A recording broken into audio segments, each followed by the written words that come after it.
Samajwadi party के राष्ट्रीय अध्यक्ष अखिलेश यादव आज राबर्ट्सगंज पहुंचे, जहां पर उन्होंने इंडिया गठबंधन के प्रत्याशी के पक्ष में चुनाव प्रचार किया। इस अवसर पर उन्होंने जनसभा को संबोधित किया।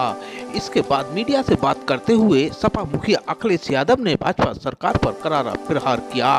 उन्होंने कहा कि भाजपा सरकार में जो सहयोगी हैं वह सबसे ज्यादा खनन का दोहन कर रहे हैं। उन्होंने और मीडिया से क्या कहा, आप भी सुनिए पूरी बात। जो मुख्यमंत्री दूसरों को भ्रष्टाचारी कहते हैं, दूसरों को माफिया कहते हैं, आज सबसे ज्यादा खनन और सबसे ज्यादा सोनभद्र के रिसोर्सेज की चोरी कोई कर रहा है तो वो भारतीय जनता पार्टी, उनके सहयोगी लोग। और आप देखते होंगे कि सब के सब उनके मंच पे रहते हैं या मंच के आसपास रहते हैं। तो जो लूटने वाले हैं सोनभद्र को, वो सरकार के मंच पे रहते हैं। तो ये जनता सब बात समझ गई है, इसलिए जनता इन्हें हराने जा रही है। सपा मुखिया अखिलेश यादव ने प्रधानमंत्री नरेंद्र मोदी पर भी तंज कसा। उन्होंने कहा कि सुना है प्रधानमंत्री वहां पर मेडिटेशन करने के लिए जा रहे हैं, जहां पर स्वामी विवेकानंद जी ने मेडिटेशन किया था। मीडिया से उन्होंने क्या कहा, आप भी सुनिए पूरी बात। सुना है कि जहां पर विवेकानंद जी कभी मेडिटेशन किए थे, वहीं पर हमारे देश के प्रधानमंत्री जी मेडिटेशन करने जा रहे हैं। ये मेडिटेशन की जरूरत तो पहले थी, 5 साल पहले या 7 साल पहले, जब आपको देश के लिए काम करना था। अरे 10 साल के बाद तो आपको फुर्सत ही फुर्सत है, आप जितना चाहोगे उतनी मेडिटेशन कर लोगे। और दूसरा, वहां तो भारत की सीमा खत्म हो जाती है, उसके बाद तो आगे पानी पानी है, पता नहीं कहाँ चले जाएंगे उसके आगे। कहीं ऐसा तो नहीं अंटार्कटिका की तरफ जा रहे हो, क्योंकि गर्मी बहुत है यहाँ। और याद रखना, ये गर्मी के कारण भी हार रहे हैं। जो जनता को परेशान किया इन्होंने गर्मी में, ये जनता इन्हें हराएगी इस बार। पिछड़े दलित आदिवासियों का आरक्षण अगर किसी ने छीना है तो बीजेपी ने छीना है।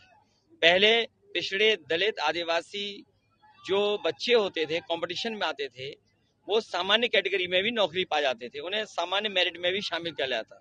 उनको अगर पाबंदी करके अपने अपने जो सेगमेंट है उसमें उनको बांध दिया है। पिछड़ों को अपने में बांध दिया, आदिवासियों को अपने में बांध दिया, दलितों को अपने में बांध दिया। कोई भी जनरल कैटेगरी में नहीं आ पाएगा। और जो जनरल कैटेगरी है वो 50% की अगर हम माने तो उसी में धर्म आता है। सबसे बड़ी बात है ये जनता का चुनाव है और जनता ने अपने हाथ में चुनाव ले लिया। बहुत होते हैं। और सोचिए आप खुद मिर्जापुर के हैं, दिल्ली में सरकार इनकी 10 साल से और 7 साल से उत्तर प्रदेश में सरकार, खुद मंत्री और उनके परिवार के और मंत्री।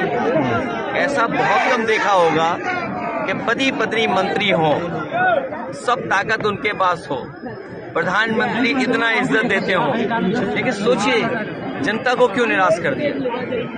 न यहाँ के नौजवानों को नौकरी मिली है, न रोजगार मिला, न कोई कारखाना लगा, न कोई उद्योग लगा।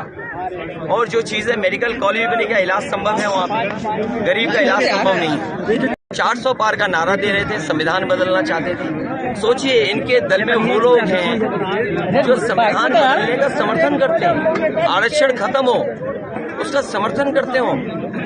इनके 10 साल में आरक्षण खत्म हुआ है।